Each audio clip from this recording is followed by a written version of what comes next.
Shadows of Success. Martin Hayes sat at his polished oak desk, staring out at the city skyline that stretched beyond the floor-to-ceiling windows of his office. From here, the world seemed at his feet, the luxury, the success, the power. It was everything he had worked for, everything he had dreamed of as a young man from a small town, struggling to make a name for himself.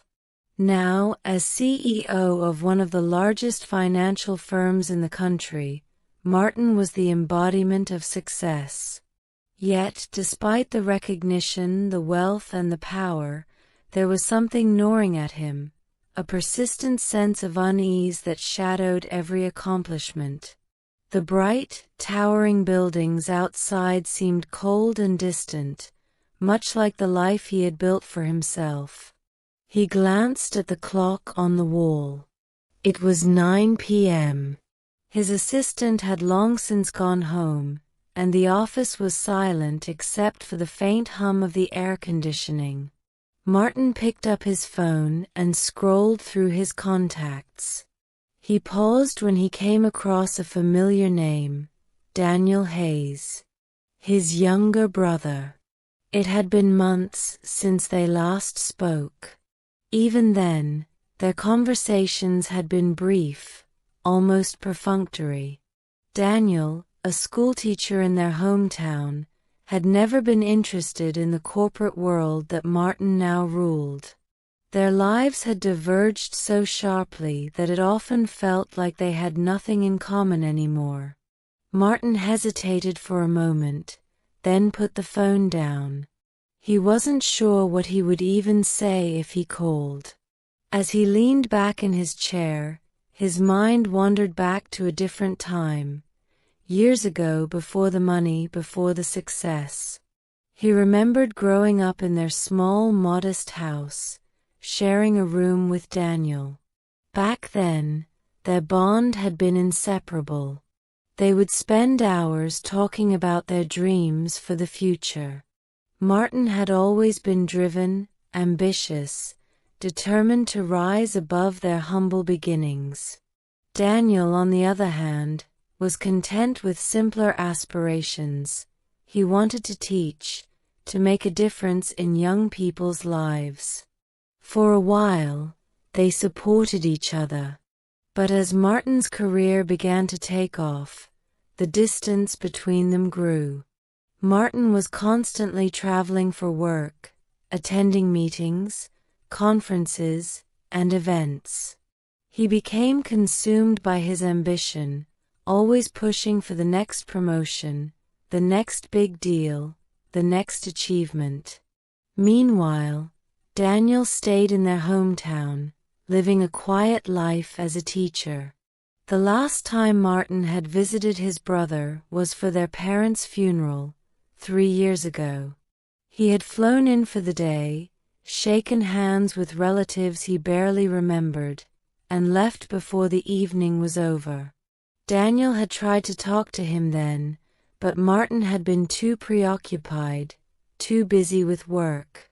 He had promised to visit more often, to stay in touch, but he hadn't. The sound of his phone vibrating pulled Martin from his thoughts. He glanced at the screen, a text message from his assistant reminding him of a meeting the next morning. He sighed, feeling the weight of his responsibilities pressing down on him once again. But something about that memory, of his brother, of their shared past, stayed with him. For the first time in a long while, Martin wondered if all his success had come at too high a cost. The next weekend, Martin found himself driving back to the town where he had grown up. It was a 3-hour drive from the city, and as he left the towering buildings and traffic behind, the landscape changed to rolling hills and quiet fields. The familiar sights stirred something inside him, a sense of nostalgia, but also a quiet guilt that had been buried for too long. When he arrived at Daniel's house, it was late afternoon. The small two-story house looked exactly as Martin remembered it, modest, with a well-kept garden in the front. He hesitated for a moment before getting out of the car and walking up to the front door. He knocked, feeling a nervousness he hadn't expected. The door opened, and there stood Daniel. He looked surprised but not entirely unhappy to see his brother. "Martin," Daniel said, his voice warm but cautious. "I wasn't expecting you." "I know," Martin replied. I thought it was time I came by." Daniel stepped aside, letting Martin in. The inside of the house was cozy, filled with books and framed photos of family, friends, and students. Martin noticed a picture of their parents on a shelf, smiling happy. He felt a pang of regret for not visiting sooner. They sat down in the living room, and for a while, the conversation was awkward. They talked about their jobs, their lives, but it felt forced, like two strangers trying to find common ground. Martin could sense that Daniel was holding back, as if unsure of how to relate to his brother, the high-powered CEO from the big city.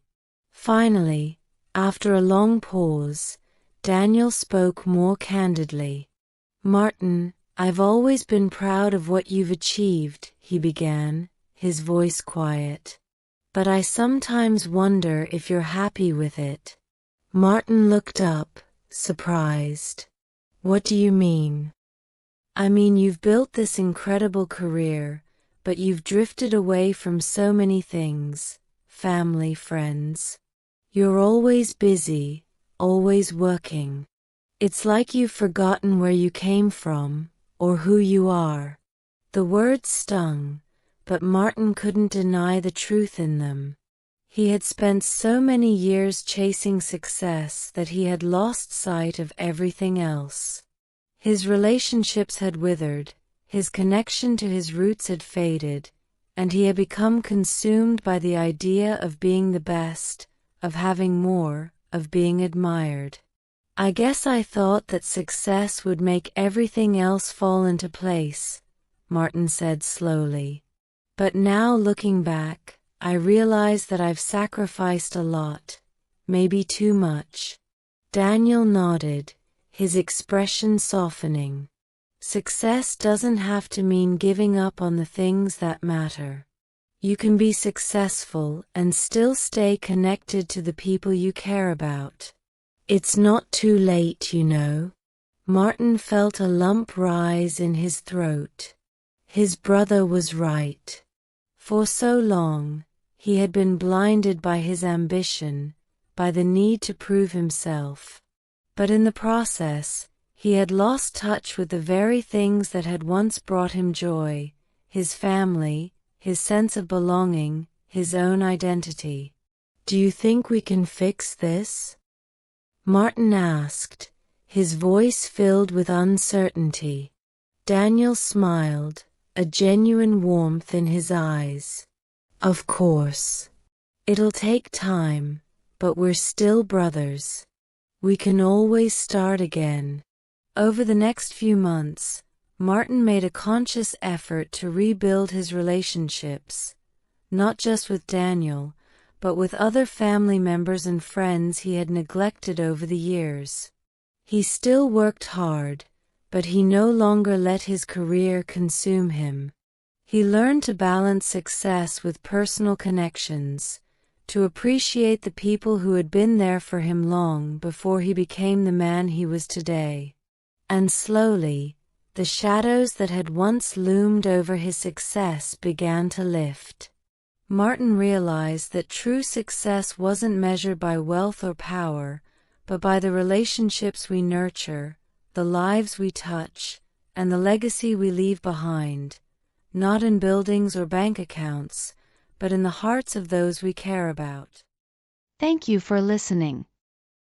Like, subscribe, and share our channel Magic Mingle with your friends to enjoy more magical stories.